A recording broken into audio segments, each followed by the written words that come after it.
For the past few months, INAIR kept popping up on my screen. I kept seeing ads, sponsored YouTube videos, Facebook posts and such.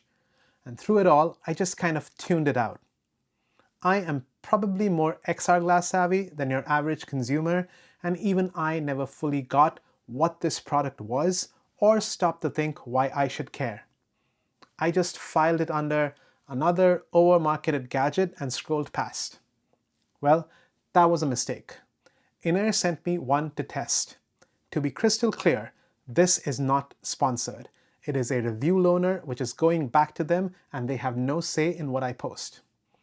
After a couple of weeks testing the full INAIR setup as well as their device with my XREAL, VITURE and RayNeo glasses, let me tell you what I found out and why you should care. Let's start with the basics, because all the different terms flying around is half of why I ignored it. The product that matters and is at the center of everything is the INAIR Pod. It's basically a computer or brain for your glasses. Normally, your XR glasses have to be plugged into something to do anything. Your phone, a laptop, a handheld. The Pod is that something on its own. It runs its own Android-based software, so you've got the Play Store and real apps, and you plug your glasses straight into it. No phone, no computer. Then there are INAIR's own glasses, the INAIR 2 Pro. The Pod plus those glasses is basically enough for a full native computer setup. All the other terms you hear, the Go Pack, the Elite Suite, the Pro Set, the Hub, etc., those are simply various bundles and accessories to go with the INAIR Pod for various use cases. Don't let all the terms throw you off. The Pod is the thing. So the question is, what exactly can this thing do that is so cool that I should shell out hundreds of dollars for it rather than just using my phone or computer? Let's find out. The first step, as with almost all electronic products, is to ensure you're on the latest firmware, and right off the bat, here's a small criticism. The Pod generally updates over Wi-Fi, but the most recent update needed a manual update by connecting to a computer and flashing the device.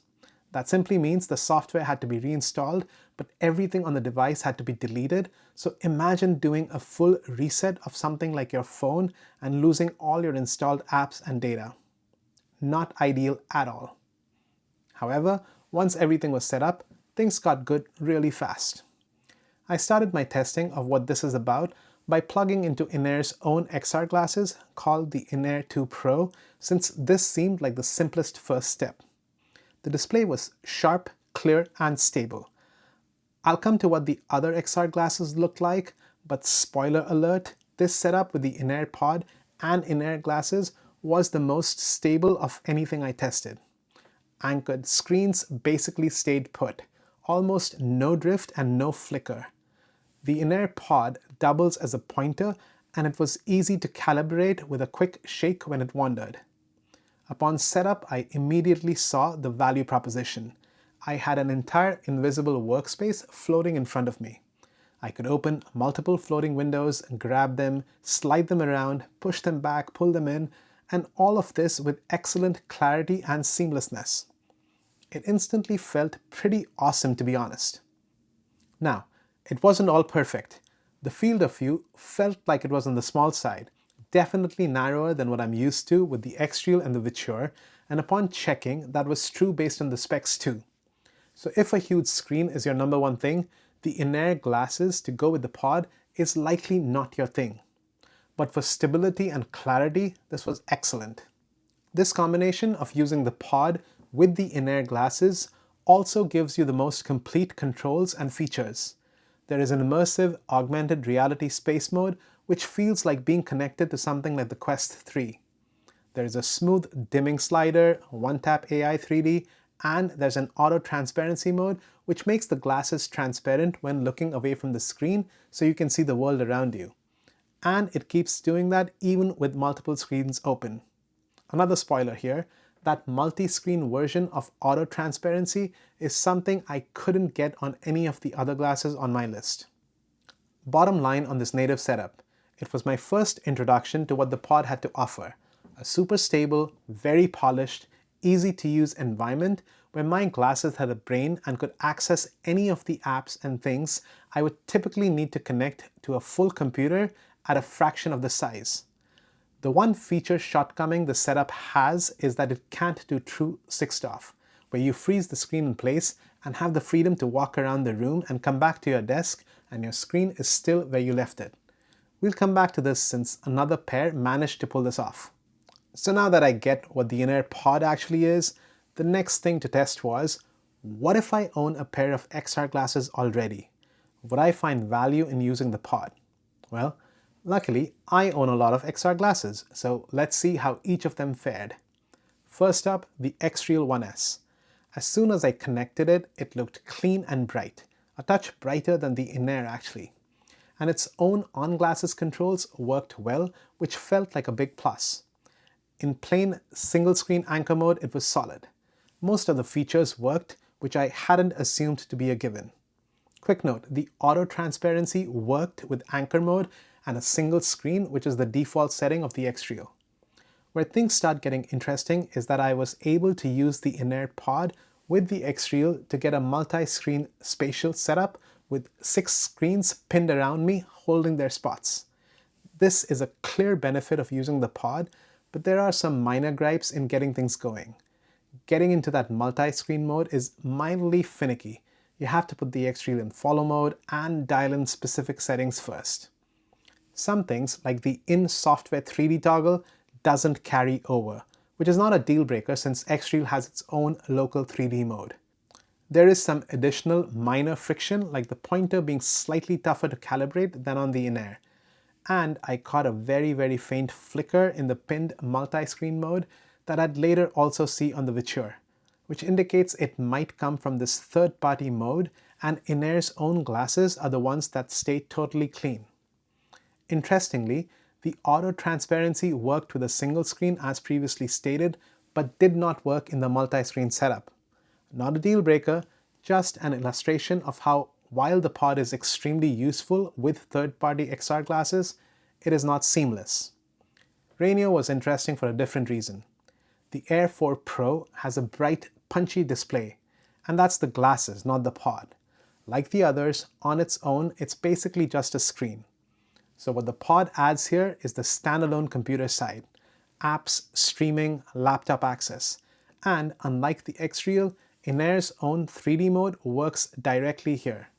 So RayNeo owners get INAIR's 3D features inside the pod experience. In addition, I could turn on anchor mode and multiple screens on it too, which isn't something the RayNeo can do on its own. The catch is stability. This was the shakiest of the 4 XR glasses with pod combos I tested.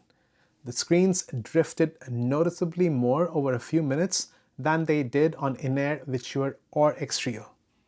Not much flicker, just looser anchoring.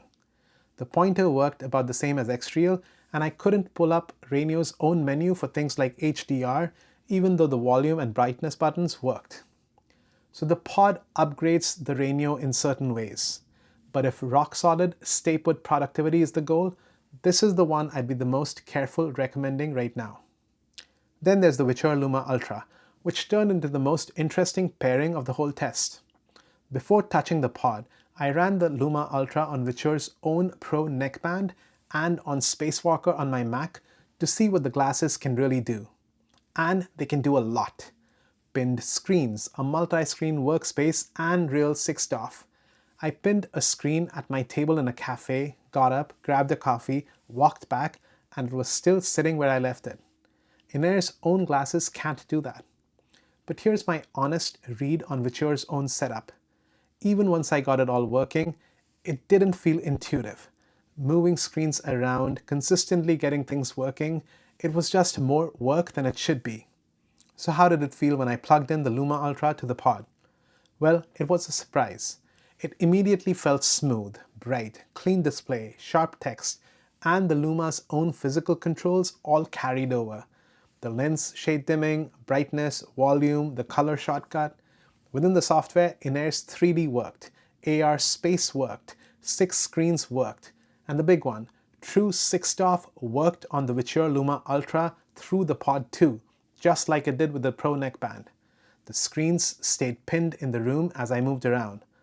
So of every third-party pair I tested, the Luma Ultra gets closest to the full INAIR experience, and it adds the one thing INAIR's own glasses can't do, which is true 6-off. It's still not quite the INAIR 2 Pro from a polish standpoint. There was that faint occasional flicker, and the auto transparency trick didn't carry over here either.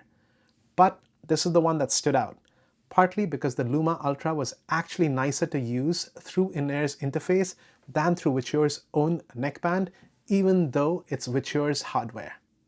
Quick note, given most of the preceding discussion has been productivity focused.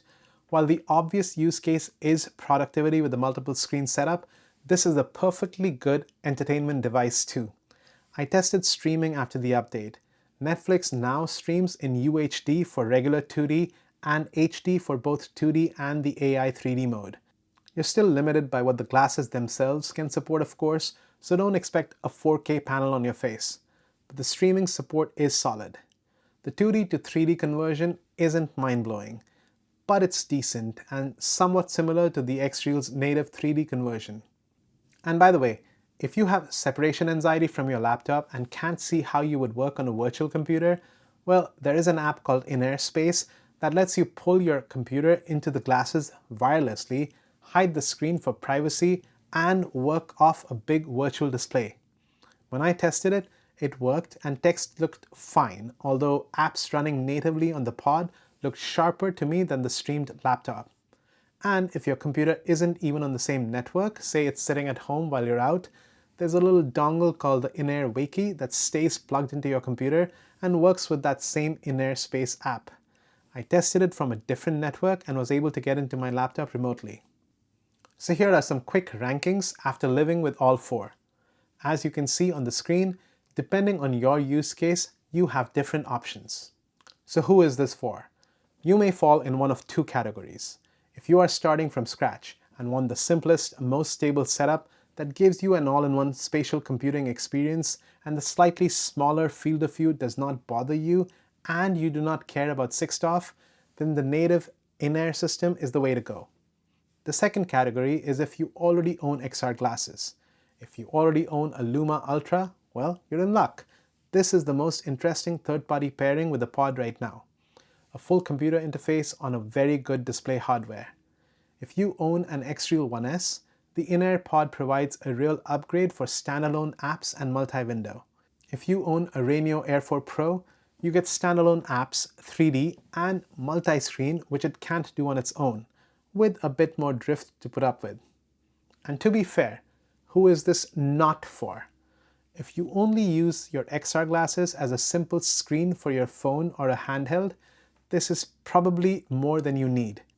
Now, I've hinted at this along the way, but just to be explicit, it is by no means flawless. The device heats up while charging. While using it, there is a constant soft whirring sound, which presumably is the fan or processor, and in a quiet room, it's loud enough that the person next to you will notice. The whole update and flash routine is genuinely confusing for a normal person. The pointer drifts now and then. Third-party support, while definitely real and useful, is uneven. That faint flicker in multi-screen mode, RayNeo's drift, XREAL losing auto transparency when you go multi-screen, and INAIR's own glasses, for all their polish, have the smallest field of view of the bunch and no 6-off. So, was I wrong to ignore INAIR? Given how much fun I had testing it, yes I was. Not because it's flawless, and not because it's the right buy for everyone, but because it is a genuine value add that I had never seriously considered. So is it worth shelling out money? For the two groups I mentioned, I'd say probably yes. For everyone else, the price is the thing to weigh against how much you'll actually use it. Thanks for joining me as always, and I'll see you in the next one.